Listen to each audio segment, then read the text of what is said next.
Assalamualaikum dengan Om AI dan kamu semua bersama kita update cara beragama Islam sesuai dengan Al-Quran dan As-Sunnah. Tema kali ini tentang 11 penghapus amalan kebaikan. Di antara hal yang dapat menghilangkan pahala seseorang, bahkan seluruh amal kebaikannya adalah sebagai berikut. Pertama, murtad keluar dari agama Islam. Siapa saja yang keluar dan agama Islam atau mengganti agamanya menjadi agama lain, maka seluruh amal dan pahala yang ia kerjakan sebelumnya menjadi terhapus dan tak bernilai di hadapan Allah Ta'ala. Di akhirat kelak, ia akan dimasukkan ke dalam neraka dan kekal di dalamnya. Allah Ta'ala berfirman, barang siapa di antara kalian yang murtad dari agamanya kemudian mati dalam keadaan kafir, maka mereka itulah orang-orang yang terhapus amalannya di dunia dan akhirat. Dan mereka itulah penghuni neraka. Mereka kekal berada di dalamnya. Quran Surat Al-Baqarah nomor 217. Kedua, syirik. Menyekutukan Allah dengan berbagai model dan bentuknya merupakan bentuk kezaliman yang paling besar dan penghinaan kepada Allah Ta'ala. Bahkan, orang yang mati membawa dosa syirik tidak akan diampuni oleh Allah jika belum bertobat darinya. Allah Ta'ala berfirman, seandainya mereka menyekutukan Allah, niscaya lenyaplah dari mereka amalan yang telah mereka kerjakan. Quran Surat Al-An'am ayat 88. Di antara kesyirikan yang banyak terjadi di masyarakat kita adalah mendatangi dukun, peramal, tukang sihir, atau memakai jimat. Nabi Shallallahu Alaihi Wasallam bersabda, barang siapa yang mendatangi tukang ramal dan bertanya kepadanya tentang suatu perkara, maka salatnya tidak akan diterima selama 40 hari. Hadis riwayat Muslim. Dalam sabda yang lain, barang siapa yang mendatangi dukun atau tukang ramal dan dia membenarkan ucapannya, maka dia berarti telah kufur pada Al-Quran yang telah diturunkan kepada Muhammad. Hadis riwayat Ahmad. Dalam riwayat lainnya, barang siapa yang menggantungkan tamimah jimat, maka ia telah berbuat syirik. Hadis riwayat Ahmad. Ketiga, riya dan sumah. Riya adalah memperlihatkan suatu amal ibadah agar dipuji orang lain. Sedangkan sumah adalah menceritakan amal ibadah dan kebaikan yang ia kerjakan dengan tujuan agar dipuji. Allah Ta'ala berfirman, maka, celakalah bagi orang yang salat, yaitu orang-orang yang lalai dari salatnya, orang-orang yang berbuat riya. Quran Surat Al-Maun ayat 4-6.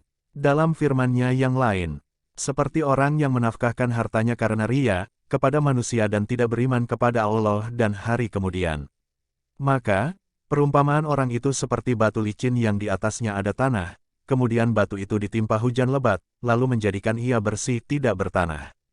Mereka tidak menguasai sesuatu pun dari apa yang mereka usahakan, dan Allah tidak memberi petunjuk kepada orang-orang kafir. Quran Surat Al-Baqarah ayat 264. Nabi Shallallahu Alaihi Wasallam bersabda, siapa yang memperdengarkan amalannya kepada orang lain, Allah akan memperdengarkan bahwa amal tersebut bukan untuk Allah. Dan siapa saja yang ingin mempertontonkan amalnya, maka Allah akan mempertontonkan aibnya, bahwa amalan tersebut bukan untuk Allah. Hadis riwayat Bukhari. Keempat dan kelima, durhaka kepada kedua orang tua dan mengungkit pemberian. Allah menggandengkan perintah untuk mentauhidkannya, mengesahkannya, dengan amalan berbakti kepada kedua orang tua, sebagaimana firman-Nya. Dan Tuhanmu telah memerintahkan supaya kamu jangan menyembah selain Dia dan hendaklah kamu berbuat baik kepada ibu bapamu dengan sebaik-baiknya. Quran Surat Al-Isra ayat 23. Durhaka kepada kedua orang tua dapat menghapuskan amal. Selain durhaka, Al-Man mengungkit-ungkit sedekah dan Al-Asa, menyakiti perasaan penerima juga dapat membatalkan amal dari sedekahnya. Allah Ta'ala berfirman, hai orang-orang beriman, janganlah kamu menghilangkan pahala sedekahmu dengan menyebut-nyebutnya dan menyakiti perasaan si penerima. Quran Surat Al-Baqarah ayat 264. Demikian juga, yang disampaikan oleh Nabi Shallallahu Alaihi Wasallam dalam riwayat berikut. 3 golongan yang Allah tidak terima amal ibadahnya, yang wajib dan yang sunnah, anak yang durhaka kepada orang tuanya, orang yang mengungkit-ungkit pemberiannya, dan orang yang mendustakan takdir. Hadis riwayat At-Tabrani. Nabi Shallallahu Alaihi Wasallam juga bersabda, tidak akan masuk surga orang yang durhaka kepada kedua orang tuanya. Hadis riwayat At-Tabarani nomor 673. Yaitu, sungai dari nanah penduduk neraka. Hadis riwayat At-Tirmidzi nomor 1862. Nabi Shallallahu Alaihi Wasallam juga bersabda, ada 3 orang yang tidak masuk surga, yaitu orang yang durhaka kepada orang tua, pecandu khamar, dan man dalam sedekah. Hadits riwayat An-Nasai nomor 2562. Kedelapan, memelihara anjing. Memelihara anjing dapat mengurangi pahala seseorang setiap harinya 1 kirot, kecuali anjing untuk menjaga ladang, menjaga ternak, dan berburu. Nabi Shallallahu Alaihi Wasallam bersabda, barang siapa memelihara anjing, maka amalan salehnya akan berkurang setiap harinya sebesar 1 kirat. 1 kirat adalah sebesar gunung Uhud kecuali anjing untuk menjaga tanaman atau hewan ternak. Hadis riwayat Bukhari dan Muslim. 1 kirat adalah pahala sebesar gunung yang besar sebagaimana ada sahabat yang bertanya kepada Nabi.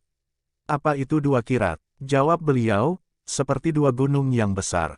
Hadis riwayat Bukhari dan Muslim. Allah Ta'ala berfirman, dan barang siapa yang membunuh seorang mukmin dengan sengaja, maka balasannya ialah jahanam. Ia kekal di dalamnya dan Allah murka kepadanya, dan mengutukinya, serta menyediakan azab yang besar baginya.